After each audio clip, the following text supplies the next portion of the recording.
Bumili kami nito dahil madalas mag-brown out. So, ito, Akari, may remote, 12 inches yung kanyang fan blade, then may wireless remote, tapos battery, AC-DC function, 8 hours charging. Ang presyo nito, nabili namin kasi ito sa SM. Ang presyo niyan ay 3,795 pesos. Okay, tingnan natin to. Ang specs, power is 50 watts. May ilaw din ito pala. Ayan, dito sa picture niya. May ilaw din yan. Yan. Ang sa daylight, 6,500K. 6,500 rather. And then, ito yung operating time daw. Kapag fan, meron kasi siyang mode na low, mid, and high. So, kung low, 8 hours, mid, 6 hours. Pag high, ang gamit mo, 4.5 hours. Yung ilaw niya, tumatagal daw ng hanggang 50 hours.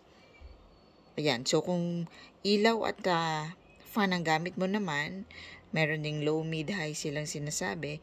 7 hours kapag low fan plus ilaw. Then 4 hours kung mid fan plus the LED. And then 3 hours kapag high fan ang gamit plus may ilaw ka pa. Ang charging nito 8 hours. May indicator nga pala ito. Yung red kapag charging, green kapag fully charged. And yun. May DC input na 15 volts. Wala lang tong kasamang solar panel. But good thing dito is, malaki siya. And itong circular na ito is natitilt. And nagagamit mo siya kahit nag-charge pa siya. Pwede mo na siyang gamitin. Ayan, ito na yung actual na footage nung electric fan. So, ito yung sinasabi ko na natitilt. Ayun. Oh. Nagagalaw siya. There you go. Yun, may click sound kung ano man yan. Tapos, ito yung kanyang mga buttons and power. Dito, ito yung option for the solar panel. Ayan yung USB. So, kung pwede rin siya through USB, ang saksak. Or, hindi pa namin na-try kung kakayanin nito ng power bank. Tapos, ito yung power. Fan. Yung mode niya, kung low, high, medium. Ito para sa ilaw. O may sleep. Tapos, ito hindi ko alam. Yan, normal. Tapos yan, power. And, ito yung sa charging niya. Orange or red yan kapag charging. Tapos, ito yung kanyang kable. Sa likod, ayan, natatanggal yan. Natatanggal to. Yan. Kung walang kuryente. Yun. Tapos, ito yung kanyang, okay, buksan natin. Ito yung kanyang ilaw. Ayan, maliwanag din naman siya. Nagamit na namin to nung na-brown out dito sa lugar namin. Mga 6 hours namin siyang ginamit. Mix na medium and high yun. Nung alam namin na malapit nang mabuhay ang kuryente, so ginamit ko na yung high option. Tapos, ito na yung sa fan. Yan.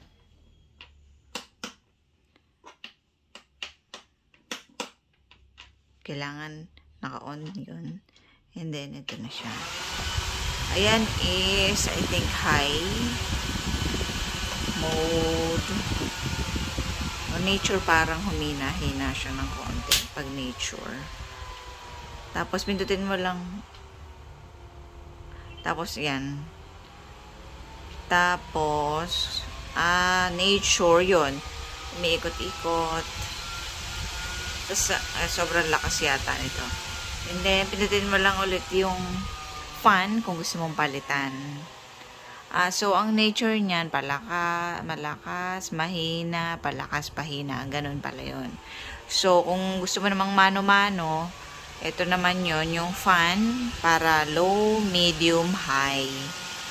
Ayan, is siguro low lang to. Medium, ay off na.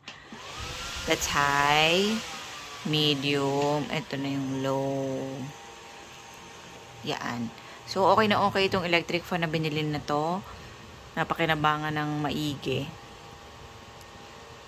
Sobrang okay siya. 3.7, okay na sa akin yung presyong yun para sa ganito kalaking electric fan. Yung una kasing choice ko, maliit daw. So, parang hindi tatagal yung sa sobrang parang hindi siya tatagal na yung mapapahanginan kami. So, 2,000 pesos yun. Then, nakita nga ito na mas malaki in terms of height. At saka yung lakas na binubugan niya is mas malakas siya compared dun sa nauna kong choice na worth 2,000. Akari din yun. And ang ginugusto ko pa rito is, yun na nga, hinanap ko talaga na meron siyang option for solar panel. Nga lang, kailangan kong bilhin hiwalay ang solar panel nito. But until now, hindi pa ako nakakabili nun. But at least, meron ako naka-reserve na slot dyan para sa solar panel by the time na makabili na ako ng panel for this electric fan. So, that's it muna. So, thank you for watching the vlog. Comment down and share nyo lang po ito. Comment down kung ano pang gusto nyong items na gawa natin ng review and video.